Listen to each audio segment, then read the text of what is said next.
ரொம்ப டயர்டா ஃபீல் பண்றீங்க, ஆனா தூக்கம் மட்டும் வரமாட்டேங்குதா? வாங்க, இது ஏன் நடக்குதுன்னு பார்க்கலாம். நீங்க சாயங்காலம் குடிக்கிற அந்த காஃபி தான் ராத்திரி தூக்கத்தை கெடுக்குதா? வாங்க பார்க்கலாம். உங்க நைட் சாப்பாடும் ரொம்ப முக்கியம். லேட்டா ஹெவியா சாப்பிட்டா உடம்புக்கு ரெஸ்ட் கிடைக்காது. முதல்ல அந்த சாயங்கால காஃபிய பத்தி பாப்போம். அதுல ஒரு மறைமுகமான சிக்கல் இருக்கு. காஃபின் உங்க மூளையில தூக்கத்தை வர வைக்கிற ஒரு விஷயத்த பிளாக் பண்ணி உங்களை முடிச்சிருக்க வைக்குது. ஆனா இங்க தான் ஒரு ட்விஸ்ட்.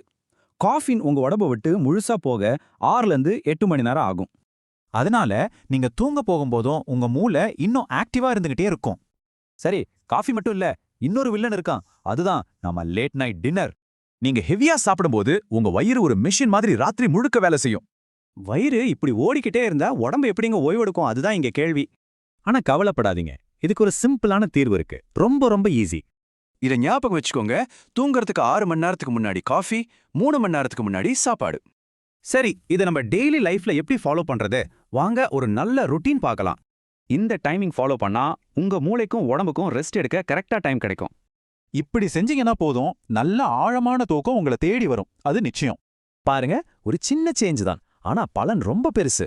இன்னைக்கே ட்ரை பண்ணி பார்க்கலாமா?